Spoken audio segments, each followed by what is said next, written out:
যারা ১২ মাস নিরামিষ খান তারা রোজ রোজ কি রান্না করবেন তাই নিয়ে নিশ্চয়ই চিন্তায় থাকেন। শিম আলুর এই রেসিপিটা একদিন ট্রাই করে দেখতে পারেন। কথা দিচ্ছি, একবার ট্রাই করলে শিম দেখলেই মনে হবে যে এই রেসিপিটাই করে খাই। এতে কিন্তু বিশেষ কোনো উপকরণ লাগে না, ঘরে থাকা সামান্য কিছু উপকরণ দিয়েই এটা বানানো হয়ে যায়। শিম আলু তো এতে মাস্ট থাকতেই হবে। তো আর বেশি কথা বাড়াবো না, রেসিপিটা চলুন দেখে নেওয়া যাক। নমস্কার বন্ধুরা, নতুন একটা রেসিপি নিয়ে আপনাদের সামনে হাজির হয়েছি। আমার চ্যানেলে নতুন হয়ে থাকলে চ্যানেলটিকে সাবস্ক্রাইব করে আমার পাশে থাকবে। এখানে আমি শিম নিয়ে নিয়েছি। আমি চওড়া শিম নিয়েছি, আপনারা চাইলে সরু শিমও নিতে পারেন। শিমের দুদিকে কেটে এই আঁশগুলোকে ছাড়িয়ে নিয়েছি। আর যদি শিম আপনাদের ছোট ছোট হয় তাহলে শিমটা আস্ত রাখবেন। আমার শিম একটু বড় বড় ছিল তাই একটু কেটে নিয়েছি মাঝখান থেকে। আর আলু নিয়ে নিয়েছি, দুটো বড় সাইজের আলু, ঠিক এমন লম্বা লম্বা করে কেটে। আমি একটা মশলার পেস্ট করে নেব, তার জন্য একটা মিক্সচার জার নিয়ে নিয়েছি। এই জারের মধ্যে একটা বড় সাইজের টমেটো ঠিক এমন লম্বা লম্বা করে কেটে দিয়ে দিলাম। দিয়ে দেব আদা। এবার দিয়ে দেব দুটো কাঁচা লঙ্কা, ঝালটা আপনারা আপনাদের পরিমাণ মতো দিয়ে দেবেন। দিয়ে দেব চা চামচের 1 চামচ ধনে। এবার অল্প করে জল দিয়ে দেব।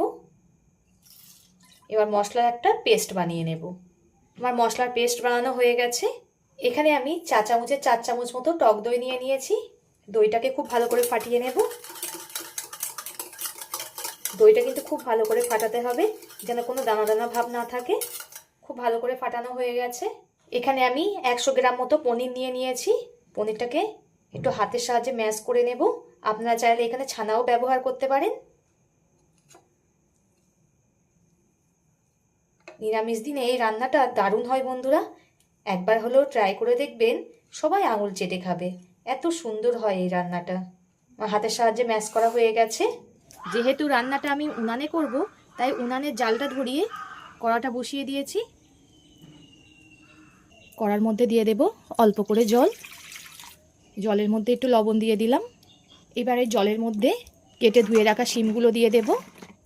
শিমগুলো একটু হালকা সিদ্ধ করে নেব, কারণ শিমে নানা রকম কীটনাশক দেওয়া থাকে, তাই একটু হালকা করে একটু সিদ্ধ করে নিলেই ভালো হবে। আমি 5 মিনিট মতো শিমটাকে সিদ্ধ করে নিয়েছি। আপনারাও চেষ্টা করবেন শীতের যে কোনো সবজি একটুখানি সিদ্ধ করে নেওয়া, কারণ নানা রকম কীটনাশক দেওয়া থাকে। এবার এটাকে নামিয়ে নেব। নামিয়ে একটা ঝাঁঝরি গামলাতে জলটা ঝরিয়ে নেব। এদিকে আমি শিমটা নামিয়ে আবারও কড়া গরম হতে বসিয়ে দিয়েছি। কড়াটা গরম হয়ে গেছে, এতে দিয়ে দেব সর্ষের তেল। এই রান্নাটা সর্ষের তেলেই করবেন, খেতে বেশি ভালো হবে। তেলটা গরম হয়ে গেছে। গরম তেলের মধ্যে দিয়ে দেব অল্প করে কালো জিরে আর একটা শুকনো লঙ্কা ফোড়ন। ফোড়ন থেকে সুন্দর একটা মিষ্টি গন্ধ বেরালে কেটে রাখা আলুগুলো দিয়ে দেব। আলুগুলো খুব ভালো করে ভেজে নেব। এই রান্নাটা বন্ধুরা তেল মশলা বেশি লাগে না, কিন্তু খেতে দারুণ লাগে। যে কোনো নিরামিষ দিনে ঠিক এমনভাবেই বানিয়ে নিতে পারেন। আলুটা কিন্তু বেশ খানিকক্ষণ পরপর নেড়ে নেড়ে ভালো করে ভেজে নিতে হবে। আলুটা আমি খুব ভালো করে ভেজে নিয়েছি। এবার আলুর মধ্যে সিদ্ধ করে রাখা শিমগুলো দিয়ে দেব। শিমটাকে আলুর সঙ্গে 5 মিনিট মতো ভেজে নেব। শিম আর আলু কিছুক্ষণ ভাজার পর এতে দিয়ে দেব স্বাদ মতো লবণ। লবণটা দিয়ে আবারও ভেজে নেব। শিম আর আলু 5 মিনিট মতো আমি ভেজে নিয়েছি। এবার মিক্সচারে যে মশলাটা করে রেখেছিলাম সেটাকে পুরোটা দিয়ে দেব। দিয়ে দেব পরিমাণ মতো হলুদ গুঁড়ো। এবার মশলাটাকে একটু কষিয়ে নেব। যত সুন্দর কষাবেন বন্ধুরা, তত খেতে ভালো হবে। কে কোথা থেকে দেখছেন বন্ধুরা কমেন্ট করে জানাবেন। আপনাদের সুন্দর সুন্দর কমেন্ট করতে খুবই ভালো লাগে, আর এভাবেই আমাকে সাপোর্ট করে যাবেন। আপনারা সাপোর্ট না করলে আমি কখনোই এগিয়ে যেতে পারবো না। মশলাটা বারে বারে নেড়ে নেড়ে ভাজতে হবে, যাতে তলায় লেগে না যায়। মশলাটার সঙ্গে শিম আর আলু আমি খুব ভালো করে কষিয়ে নিয়েছি। এবার এতে যে দইটা ফাটিয়ে রেখেছিলাম সেটাকে দিয়ে দেব। দইটা দিয়ে আবার একটু কষিয়ে নিতে হবে।